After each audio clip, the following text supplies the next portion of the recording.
Now we're going to continue by creating a more complicated Hello World tutorial. Now we're going to start by creating a variable.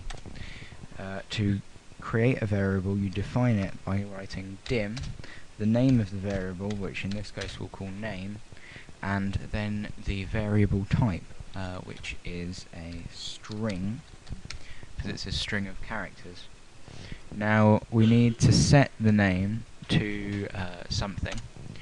So here we're going to set the name equal to John.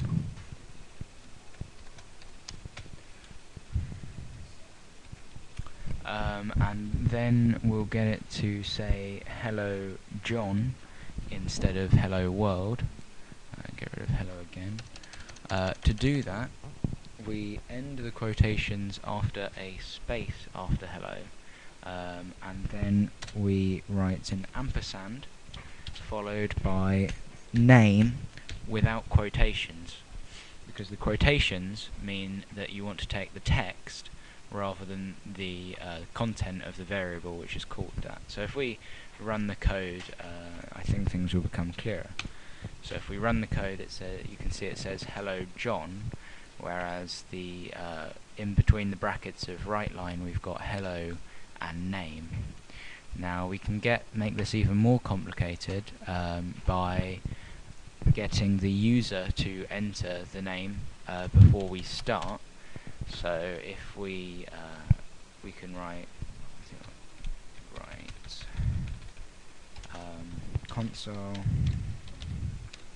dot WriteLine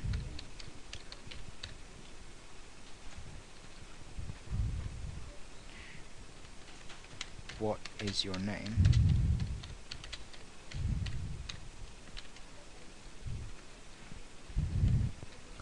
We then can use another piece of code similar to the piece of code we use to keep the window open to retrieve an input from the user.